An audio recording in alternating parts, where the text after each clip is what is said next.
আবার গেল, বিকাল হলেই যাওয়া লাগে। মোহনা, তুই কি বাসায়? রিপ্তি, আসতেছি।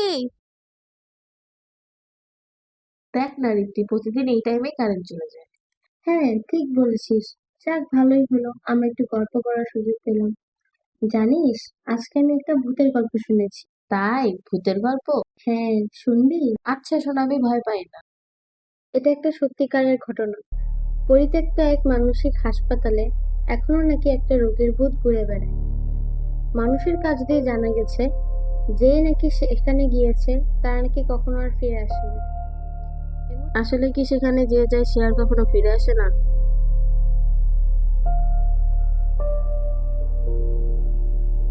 না, রিপ্তির কাছ থেকে গল্পটা শোনা ঠিক হয়নি।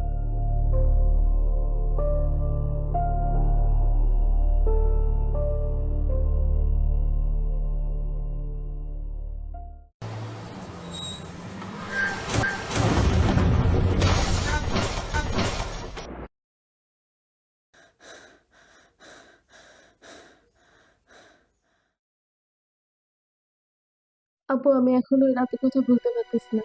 এমন কেন হচ্ছে আমার সাথে? দেখো না, ওই ঘটনা ঘটে প্রায় 5 বছর হয়ে গেছে।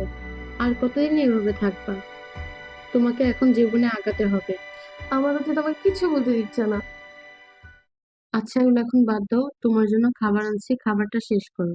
আমি ওষুধগুলো দিচ্ছি। আচ্ছা, খালামণি কি তোমাকে ফোন দেয় না? আমার কথা কি কিছু জিজ্ঞেস করে না? না।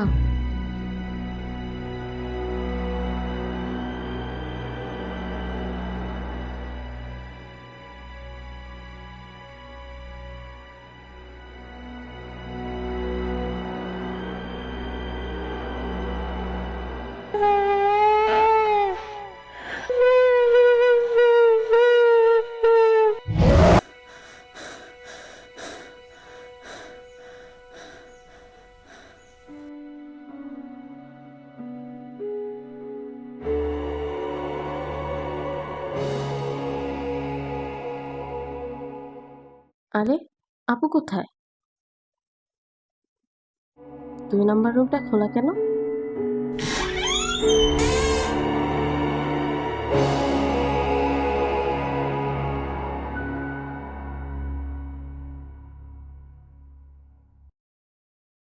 কে তুমি? কি নাম তোমার? কোথা থেকে এসেছো? কি সমস্যা তোমার?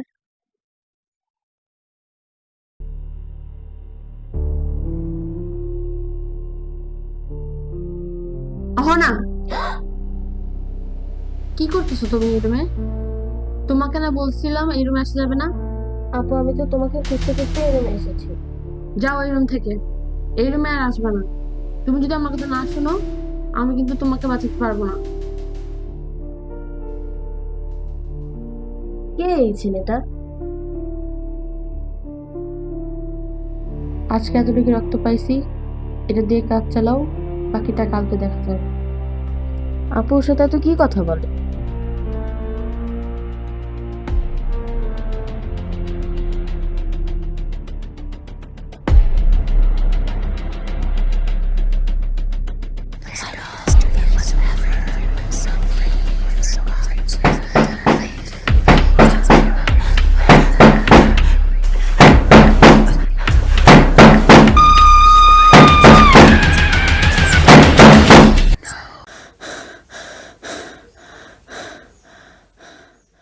এ কি স্বপ্ন দেখলাম আমি?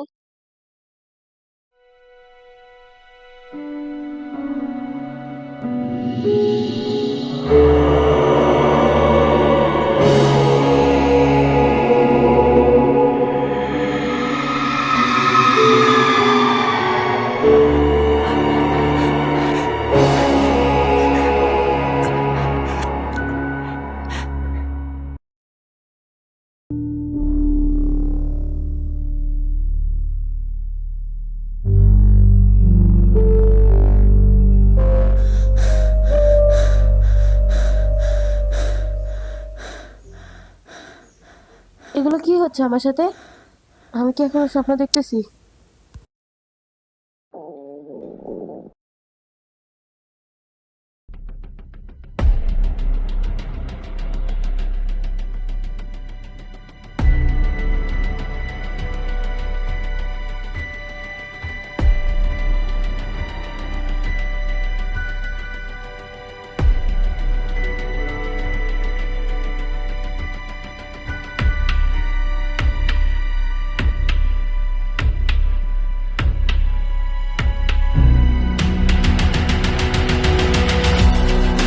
আপু,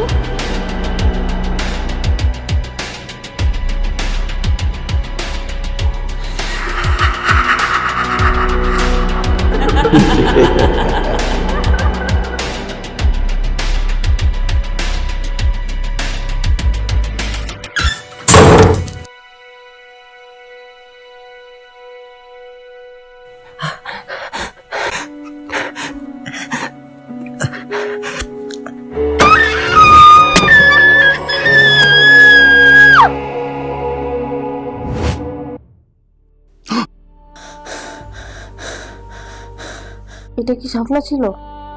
হ্যাঁ, আম্মু তো পাশেই ঘুমাচ্ছে। হ্যাঁ, কি ভয়ঙ্কর স্বপ্ন ছিল।